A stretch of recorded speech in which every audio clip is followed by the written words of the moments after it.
Hey everyone, this is Elenbaas from Nightlight Astrology. Today we're going to take a look at Venus retrograding back into the sign of Pisces, where it will immediately conjoin Neptune, and then it's going to continue on in its retrograde into the conjunction with the North Node, and then Saturn, also who is late in the sign of Pisces right now.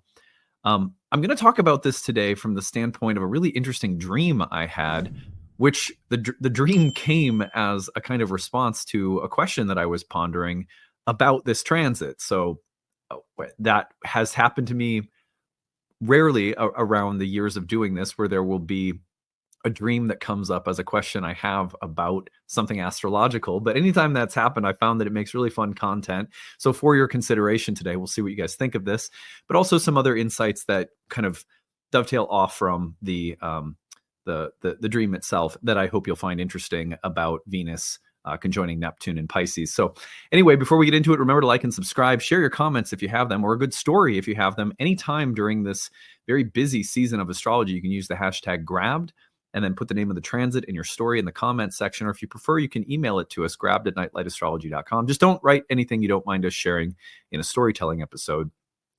You can find transcripts of any of these daily talks on the website, which is nightlightastrology.com. I'm going to take you over there for a couple of quick promotions. Here we go. Let's pull up the website. You go over to Nightlight, and I want to show you that if you click on live talks, you will see that next week I have on April 3rd, I'm giving a talk on essential dignities. I think you will find that to be a really interesting talk for people who want to know more about what it means when we say that a planet is exalted or in its fall or detriment or exile or rulership. What are these categories? Are they all the same? Are they weighing some kind of strength? Like, what do they do? How do they work? What are they used for? This is going to be a little crash course for you if that's something you want to learn about, especially if you have this kind of misunderstanding that they are just these prescriptive, outdated things. They are deeply intelligent and rich parts of our symbolic craft history as astrologers. So something that I hope that you will be served learning more about. If you go to the events page, you will also see our speaker series. And we will have new speakers up soon in terms of those that will be available for you to check out. Our speaker series for March is just wound down, but we will have new speakers up soon. So you can always check back there for new things coming. Also, go to the book of reading page, click on need-based astrology readings, and you will find tiered pricings on readings with our staff. So we have our course directors, some of our tutors, and then talented alumni from our programs at different tiered pricings. That is a way that we have of building other astrologers while also supporting people out there on different budgets. So hopefully you find all that useful. And on that note, let us go ahead and open up the real-time clock so we can take a look at this transit. So as we are today, just back this up, we are Wednesday, March 26th. And what I want to point out to you is that Venus is going to be changing signs in the next 24 hours from Aries and moving back into Pisces. So if I take this forward just one day, you're going to see that tomorrow, Thursday, March 27th, this is about 8 a.m. Central Time, the two planets conjoin in the late part of Pisces. Now, closely after this, Venus will retrograde into the conjunction with the North Node. You'll see that happening in the middle of next week. Following on that, you will see that Venus and Saturn come together in Venus's retrograde by Monday, April 7th. After that, then Venus stations and turns direct by about April 14th, and then we'll move back through the conjunction with North Node and Saturn, and then into Aries, where she will conjoin Neptune again. So this sequence is a really interesting sequence that has happened once in direct motion, now again through retrograde motion, and then once more through direct motion. So we get 3 contacts between Venus and Saturn, 3 contacts between Venus and Neptune, and of course the North Node as well. What I want to do today is focus on what is coming tomorrow, and that is going to be the conjunction that Venus has with Neptune in that last degree of Pisces. So this is for Thursday, March 27th, but you will be feeling and noticing this quality really will give them a couple of days all the way till about March 30th when Neptune changes signs. So that's the part of the transit that I'm going to be focusing on today. And in order to focus on that transit of Venus and Neptune in Pisces, I'm going to tell you about a dream that I had. One of the themes of Venus and Neptune, and this is a highlighted theme for today. I have talked about Venus and Neptune at length in other videos, and I will probably revisit Venus and Neptune tomorrow. It's looking like my schedule, my production schedule is a little bit fluid, but right now I have planned to look at Venus and Neptune from a more mundane perspective, which is just sort of like watch for these basic themes. Today, I want to share with you a deeper, maybe set of spiritual insights or meditations on one aspect of the Venus-Neptune combination, which is the signature of compassion and empathy, of sympathy, empathy, compassion, universal love. These are themes that Venus in her exaltation conjoined with Neptune and Pisces often evoke, of many others, right? But this is a strong one that is, for most people, of value within whatever spiritual paradigm you walk in. So, whether you're a Taoist, a Buddhist, if you're a yogi, or if you grew up in the Hindu traditions, or if you were raised Christian, a value that most people have is things like universal peace, compassion, harmony, and love in a sort of egalitarian, universal sense. That value is not something that most of us believe can be embodied 24/7 perfectly. We realize that it's something we aim toward, not that we ever fully realize in this world. This world has an interplay of light and dark, of shadow and of pain and suffering. And yet the thing that we return to as a way of enduring those difficult elements of life is the idea of love, of grace, of compassion, of mercy, of tolerance, of peace, all of the different words we use for this virtue of some unifying, loving, graceful presence. Some people call it God or goddess, right? Some people call it the Tao. But Venus and Neptune can point toward this sort of universal feeling of bliss, love, oneness, peace, beauty, compassion. So we're going to visit that part of Venus and Neptune today. And I'm going to give you 5 insights to consider that came from this dream. So I was sitting up at night, which doesn't happen all that often, but I was like, what am I going to say about Venus and Neptune conjoining? And I want to think about something of spiritual value. I'm going to cover the mundane stuff for sure, and all of that's like very easy for me to do. But when it comes to some deeper spiritual thoughts that I could offer through my channel, what would be something authentic, And when I don't know, most of the time, any of the videos I make that have some kind of spiritual insight around them are coming from things that I've been thinking about or learning about, or, reminders that I've been getting from the universe, so to speak. So I draw on those, but sometimes I just draw a blank. It's like I don't have any profound thoughts, I don't have any spiritual insights about this right now. Well, that's where I was at when I went to bed.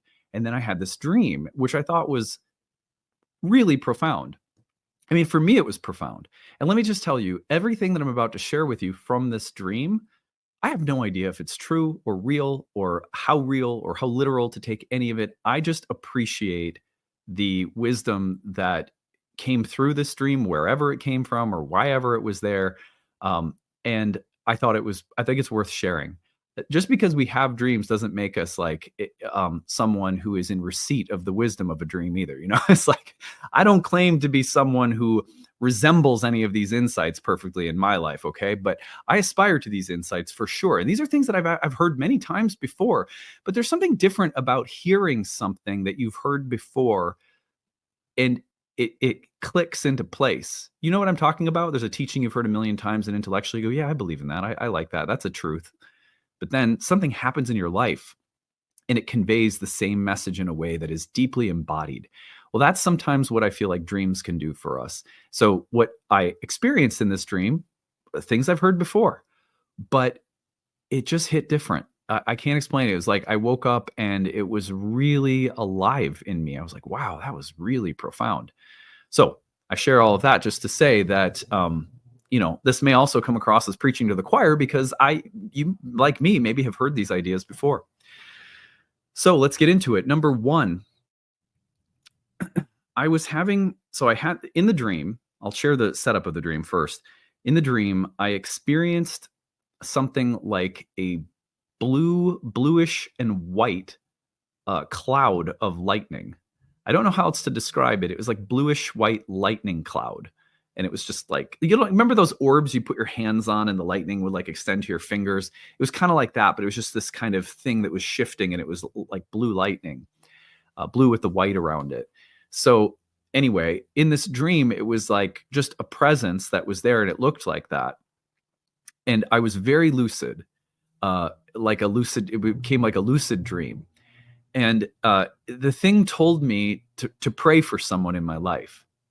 And that it's hard to convey how voices work in dreams, right? Because it's not always even like a voice, it's like a knowing, or I don't know. So I won't even try to get into that level of it, but it was just this instruction that came from this blue lightning thing. And it said to pray for someone in my life. And this is someone who's been dealing with some health challenges.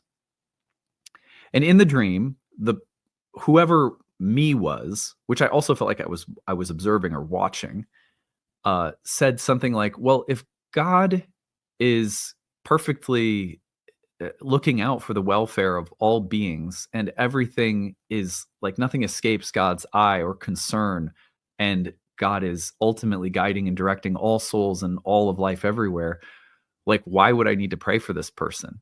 It's really funny that I would even say that, because that's not something that I consciously have a question about. Like, I pray for people all the time.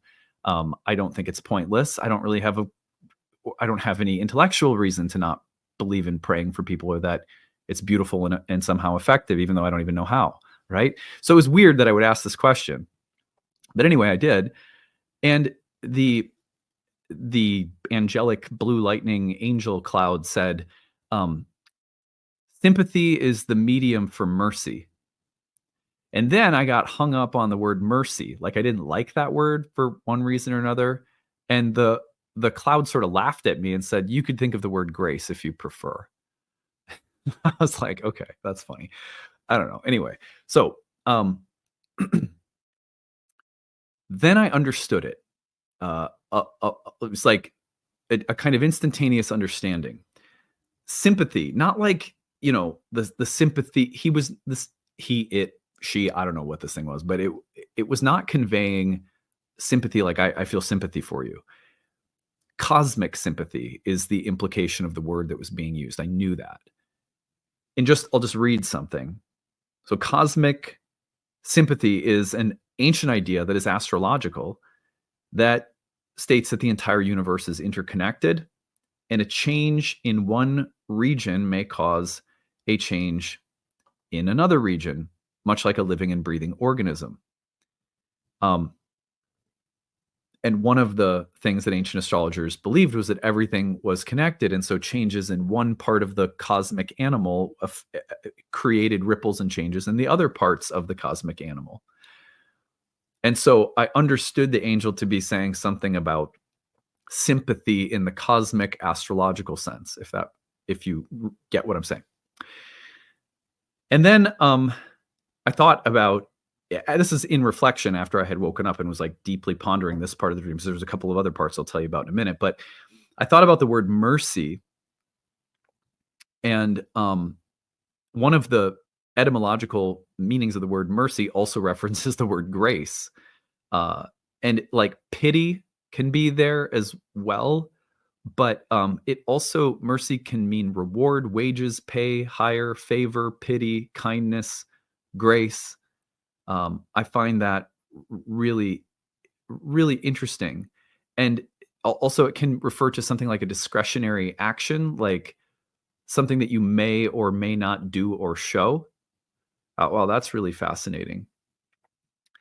And then I looked up the etymology of the word grace in the morning as I was thinking about all of this. God's unmerited favor, love, or help. Unmerited, which means that it goes beyond what is deserved. It goes beyond some kind of calculus of behaviors and deserved outcomes. It transcends that system of karmic checks and balances. It's a different kind of, it sort of transcends the law of karma. It goes beyond it somehow. And so all of a sudden, as I was like piecing all that together and really reflecting on what the blue lightning had said in this dream, I was like, oh, right. If and when I pray for the well-being of someone who is suffering, there's a change in the consciousness of me that has a ripple effect. And that kind of concern for another being, especially when I have zero evaluation in me of their deservingness of healing, right? If they're sick and I don't sit there and go, well, I'll let some impersonal system of law take care of itself. If I say, I don't care if they're deserving of this sickness or not, I wish for them to experience healing and wellness. I just, that act is itself an act of grace, and it also has a cosmic sympathetic effect. And that in that way, we become like mediums or channels through which the entire cosmic body of the divine, the entire cosmic animal, is administering grace, compassion, love, charitable outcomes that go beyond the laws of karma, the letters of the laws of karma. I mean, again, are these things I've heard before? Yeah, but wow, it really helped to hear a blue lightning cloud convey it to me, I was like, oh, okay. So sympathy is the medium for grace, even if you don't like the word mercy. But mercy would be the same idea. It would be a discretionary act that has nothing to do with merit. Like if my daughter could deserve a timeout because of her actions, but I say, like, let's just let it go. That's a discretionary act of mercy. Now, the thing that most people don't like about that is it implies an overlord that has the power to judge. I think we can think about that power in terms of one operative law of the universe or the divine itself, which operates according to these kinds of impersonal checks and balances karmically. Action A leads to outcome B, and it's like a calculus. But there's this other way in which things work that has to do with something free-flowing, and that has to do with meaningful ways of liberating or releasing or pardoning or forgiving or just letting go or surrendering. And when that happens, the sympathy shifts, and the sympathetic changes in a person praying for another person, or in a person just seeking asking for self-forgiveness, granting themselves self-forgiveness, asking for help beyond whatever they may or may not deserve.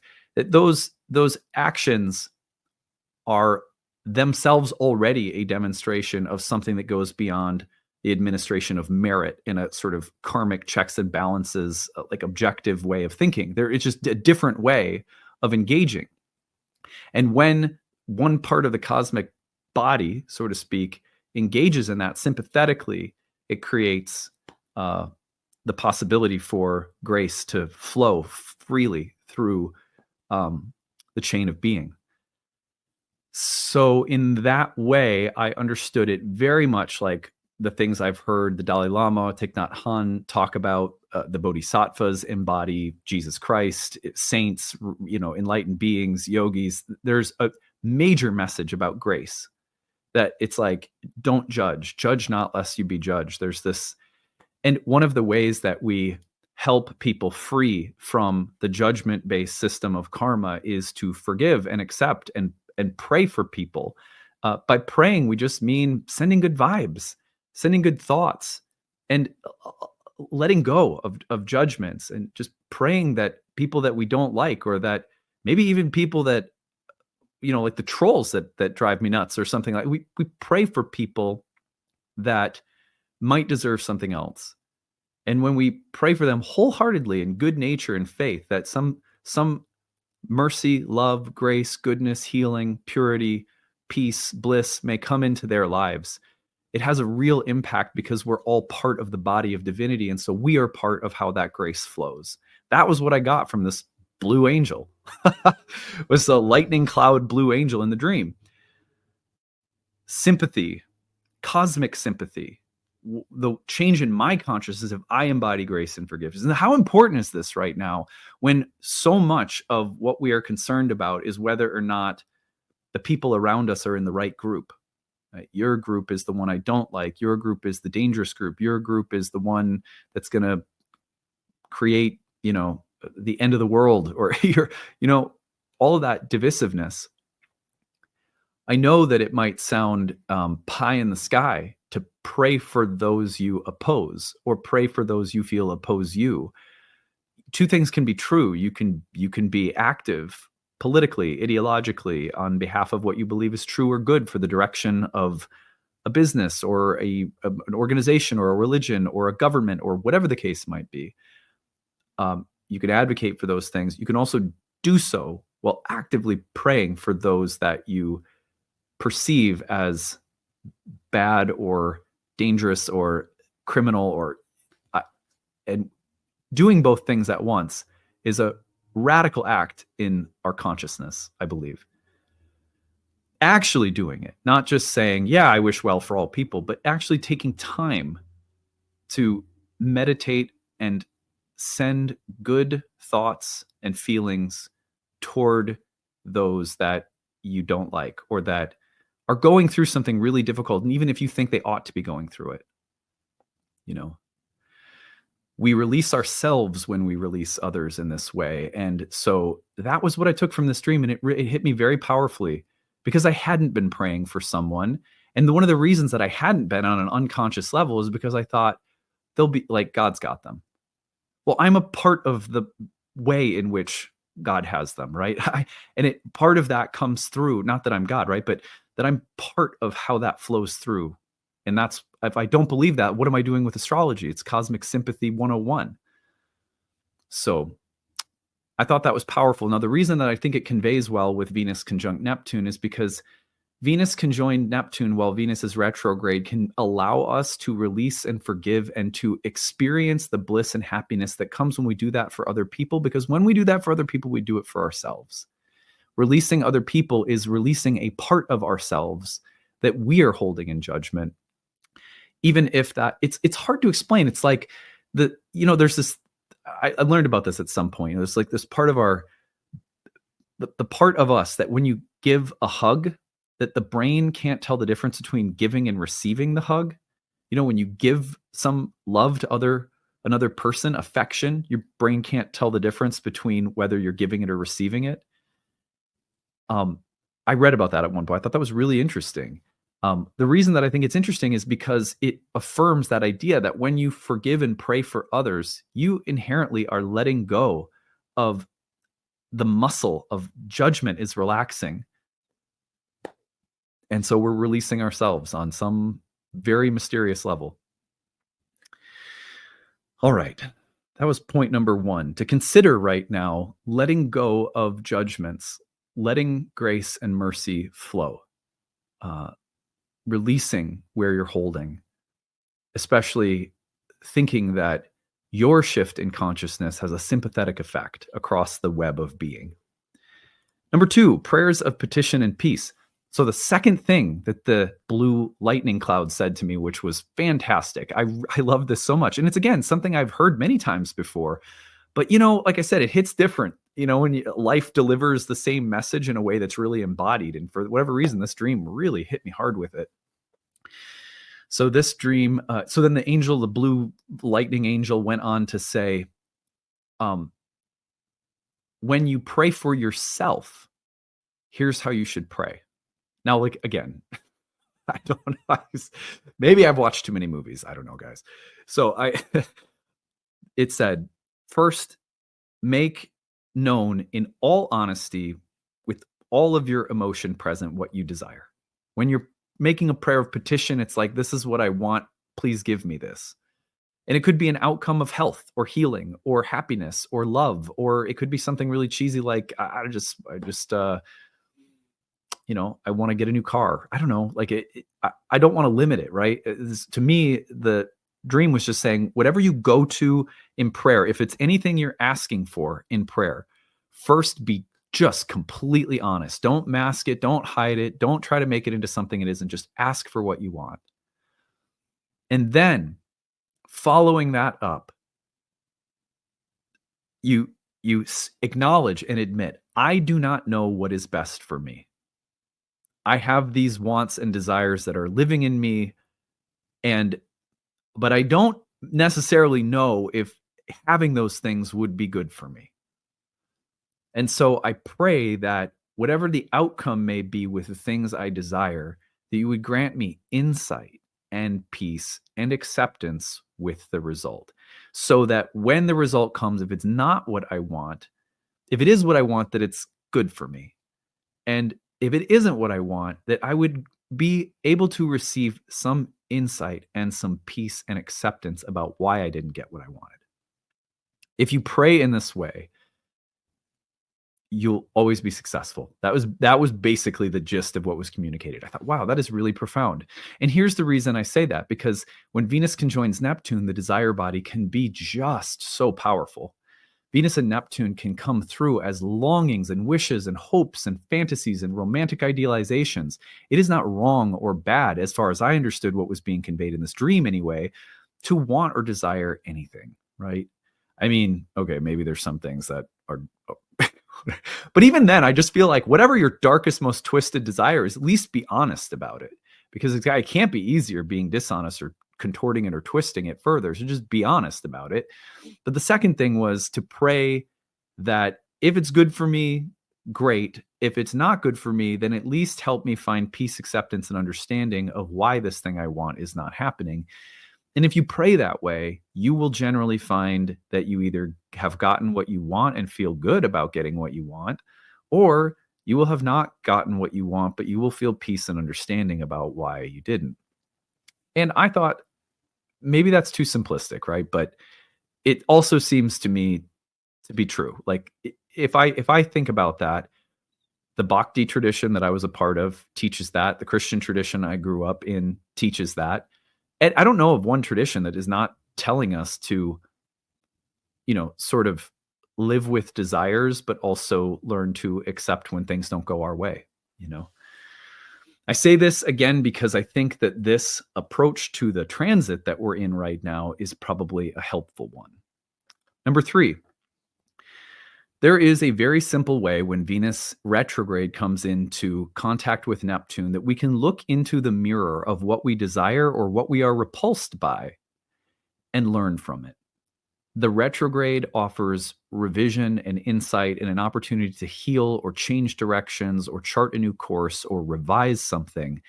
And what could that be? Well, with the conjunction to Neptune in the North Node, we can study what we desire or what we are strongly repulsed by, both things that Venus rules.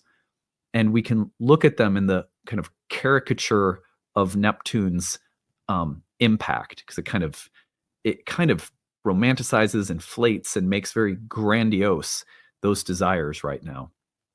And we can look at them as mirrors to study what's going on in our soul. So a simple thing you can do this week is look at what you most long for, most desire, or are most repulsed by, and think to yourself that you're being given these feelings as a kind of mirror so that you can study and reflect upon what needs to change, what needs to shift, what needs to be allowed for, or what needs to be maybe sealed off and not permitted. But you can study those things right now, and they will offer a lot of insight if you do. Number 4, when we don't get what we want, when we long for something, but we feel like it's impossible, which is a very real Venus-Neptune kind of quality. It's like, I long for something impossible. Can we compromise a little bit and stay curious? When our desires and longings and romantic fantasies and idealizations are the strongest, a little bit of compromise and a little bit of curiosity go a long way. Sometimes there's a weird way in which Venus-Neptune can be incredibly intolerant, because Venus-Neptune is incredibly perfectionistic. It doesn't appear that way because it's often very emotional and romantic and idealized and sensual, and it has all this longing built into it. But what we're really longing for is paradise or God or divine union or Eden, and we don't know it. It's masking itself in the desire for a different job or a different partner or a different sex life or a different body or whatever the case might be. And when I've noticed that people suffer the most under these kinds of Neptune transits when they cannot compromise and stay curious. And they can't just come down a little bit from the level of everything has to be Edenic to whatever the compromise of this world requires. A little bit of compromise and a little bit of curiosity go a long way with a transit like this. And then number 5, and see these none of these came up in my dream, right? Just the first 2 on my list today, but I think these are also really important. The other thing is that one of Venus and Neptune, as intolerant as the 2 planets can be when they get together, of anything less than sort of perfect and ideal and blissful, they can also be incredibly impulsive and impatient and sort of restless. Double-bodied water sign can get very impatient. And the impatience, the intolerance, that's when we start making bad choices. When we're impatient and we're intolerant and nothing less than ideal is good enough, people start drinking. They start doing drugs. They start trying to escape. They make choices not grounded in reality, but grounded in disappointment and frustration with this world not being ideal. Well, this world is not the realm of the mind of God. It's an embodied world that reflects the forms.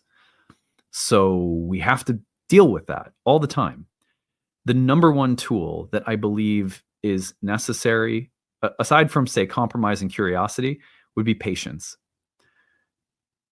When we think of these energies as wanting to initiate a creative process within us that brings us more happiness, bliss, peace, love, connection, harmony, imagination, romance, all of those great qualities are still there. They still want to come through, but it's our lack of ability to compromise. It's our lack of curiosity, and it is our lack of patience that hijacks the creative ability that these transits have to ally themselves with us and bring something a little bit more beautiful, although not perfect, into our lives. So a little bit more beautiful, most of us would take that any day. A little bit more satisfying, most of us would take that any day. So if we can be patient, compromising, and curious when huge, strong waves of desire and longing come through, then we ally ourselves with their creative power. That's the idea. And this is why I don't know any of the astrological schools that we know practiced astrology that were not simultaneously into a style or practice of meditation. You can meditate in many ways. It can be movement oriented. I truly believe, as someone who's been really into physical exercise, that moving our bodies, breathing, doing cardio, lifting, yoga, I think physical activities can be that. Hiking, mountain climbing, whatever it is. But it is entering into a kind of flow. And we have to do that regularly in a way that's non-goal oriented. I'm flowing. I'm doing something to enter into that creative energy of the universe, And when we do that, it's incredible how much easier it is to work with these things, these transits, and to recognize, oh, I'm being uncompromising. I'm lacking curiosity. I'm lacking patience. I'm pushing things. Those practices that we have that are meant to the food we eat, the hydration we take, the rest we take, the physical activity we give our body is a temple that can become the most effective medium. It can become the most effective medium for these cosmic sympathetic patterns playing out. And we can bring them through in a creative way that allies with them if we're taking good care of ourselves. And so I don't know how do you access patience or compromise or curiosity if your body can't hold those things? We can know that they're good intellectually, but unless we have things in our lives, if it's gardening, it's knitting, it's a painting, but there are things we do that allow the peace and the natural flow, like the Tao, to just move through us. We have to do that regularly, I think, in order for these things to not crash us, because they're very strong energies. The planets signify, they mirror these kinds of energies that are taking place all around us. So I thought this would be a fun video today, just some deeper insights. We will return to looking at more of this in a mundane lens tomorrow, most likely. So that's it for today. I hope this was useful. If you have had dreams, any kinds of thoughts you want to share, I'd love to hear from you guys. Put some comments in the comment section. We'll see you again tomorrow. Bye.